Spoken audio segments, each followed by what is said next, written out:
Sziasztok! Én Bakos Marcell vagyok, az Axiomának a főszerkesztője, és itt vagyunk az Axioma Központ megnyitó eseményén, és itt van velünk Sophia Kuby, az ADF Internationalnek a stratégiai kapcsolatokért és képzésért felelős igazgatója, és őt fogom most röviden megkérdezni arról, hogy miért is van itt, és hogy milyen üzenete van a számunkra. Sophia, thank you so much for coming here. We really appreciate it. We heard that Paul Coleman was supposed to be here as well, but he couldn't make it. And we heard that he had some important business to attend to. Could you give us a quick update on what he had to do, whether it's of public importance to us? Indeed, it is of importance to anyone out there really who cares about a free and just society, because this morning, just now, an hour ago, we had a ruling come down on the Päivi Räsänen case. She's this Finnish MP who has been accused 4 years ago on 4 grounds, basically of hate speech, for just defending a Christian view on marriage, on sexuality, and quoting a Bible verse. And she's been under criminal prosecution for 4 years now.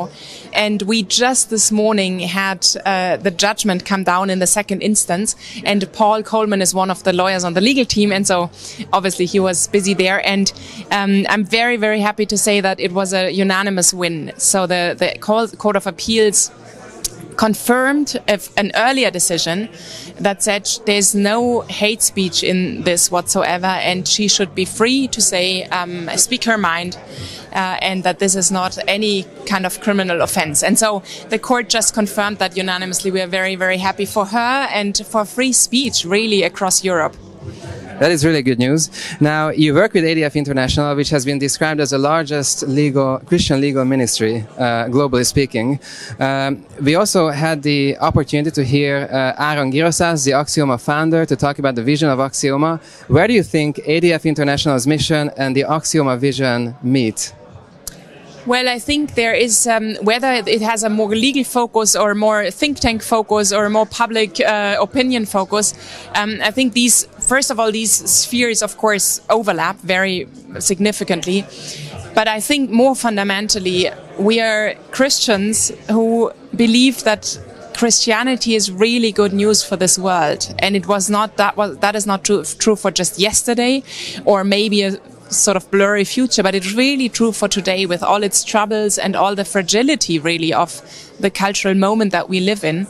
And when you are really convicted by this at a personal level, and then you think about things and you feel the responsibility to be an active member of the society and to make the world a little bit better around you with that standard, because we have the most magnificent, most wonderful standard of what a good life looks like with Christianity, then you want to go out there and do something, right? And so I think that is something that we that really is a common denominator, and one that is so badly needed, because I think the one thing that we are really lacking is Christians out there who know how to look at the world with a really formed Christian mind, and then to act upon it wisely and courageously. And that requires work, and it requires courage, and it requires intentionality to do so. But I think you, with Axioma, you're set out to do that. You have been doing this already, and now you will be doing this at a different level. And that's what we do with ADF International, more in the legal sphere, but also speaking like these judgment into the public opinion, into like the non-lawyers out there who say, well, what is going on with regards to speaking your mind or living out your religion and your faith? Now, you also gave a tremendous speech about the importance of Christian think tanks in shaping society. And I wanted to ask you why, like you mentioned in your speech, how human dignity is something that is related in many of the topics that we deal with, many of the issues that we face.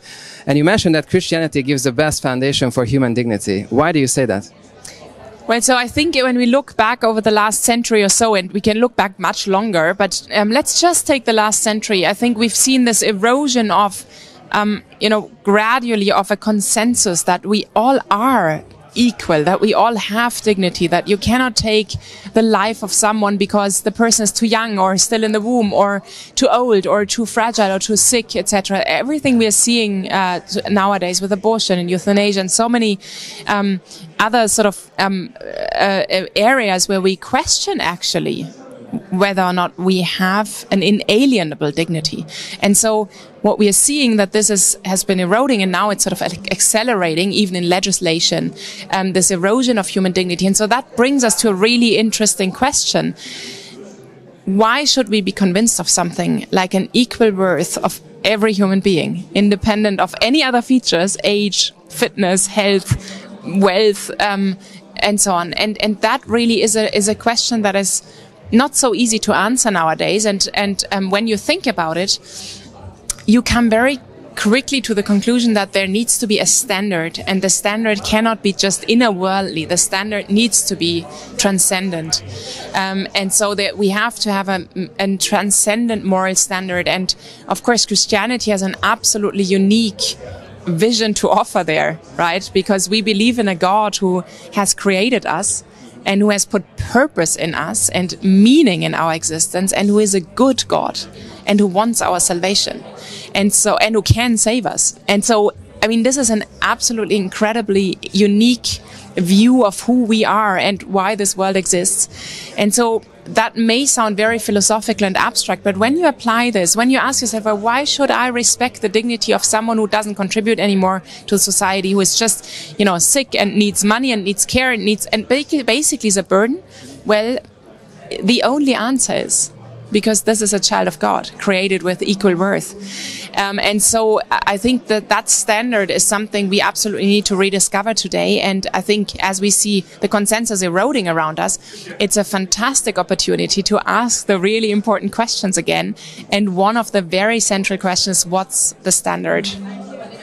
And lastly, I would just like to ask you about the roles that Christians have outside of the church, because you and Aaron both emphasize the importance of actually living out our faith beyond the church doors and actually having our actions lead to cultural transformations.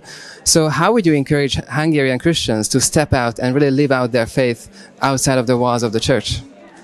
Oh, well, I mean, if we think that we are Christians primarily in the church, we get Christianity wrong altogether. Of course, we need our community, we need our church, we need to come together to worship or for Holy Mass. This is absolutely important, of course, but this is for us nourishment and food for our soul and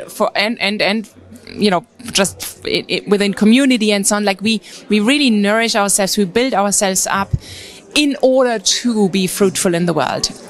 The Christian mission never stops at the door of the church, never.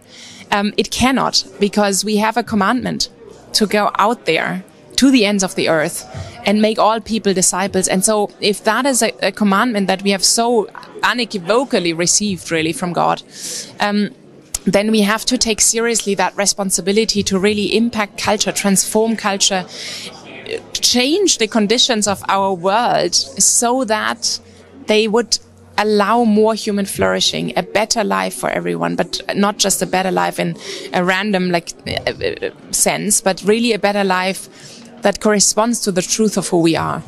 And so unless we get that, we rediscover that, or we discover that, and our faith leads us to that and pushes us to that, we get something really fundamentally wrong. Our faith is not primarily, it's always personal, of course, and it has to start with our personal relationship with our Creator and with Jesus Christ, but it has always that dimension. It's not a private thing. It's not just for my own benefit. It's not just for my own, it's so nice to have faith. It is so much more than that. With Christianity comes this comprehensive vision and perspective on the world. And we really can make sense of all the difficulties, the chaos, the lack of meaning. We have an answer to these things, right? We have an answer to these things. And so I think the role of the Christian is to be out there, is to be out there, especially where that is not known, where the answers are lacking.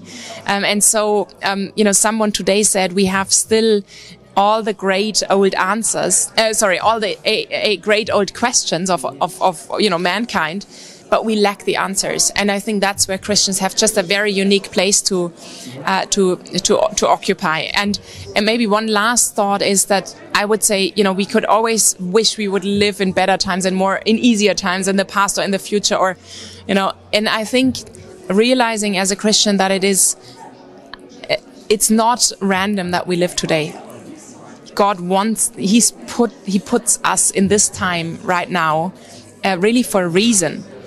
And a reason that only you can fulfill in your unique way, and you know, I can fulfill in my unique way, is just such a, you know, we get out of either being outraged at this time or being just, you're complaining about this time or whining about it, or just saying, oh, you know what, I withdraw, I have my own little private life. And neither is the Christian call. And so going out there saying, okay, this is what God had in mind for us, for you, for me, you know, for those who live today, gives you an incredibly positive outlook, while you can see with open eyes all the suffering and everything that is going on. But you don't have a withdrawal or sort of an outrage reaction to it, but you have one of fruitful engagement and one that makes courage and wise and courageous engagement possible. Thank you so much, and thanks for also showing us how it's done. And so we wish you and ADF International the best in the future, and we also wish God's blessing on your work. Köszönjük szépen nektek is, hogy itt voltatok, és ne felejtsétek el, hogy hamarosan jelentkezünk az Axiomán új tartalmakkal, addig is sziasztok!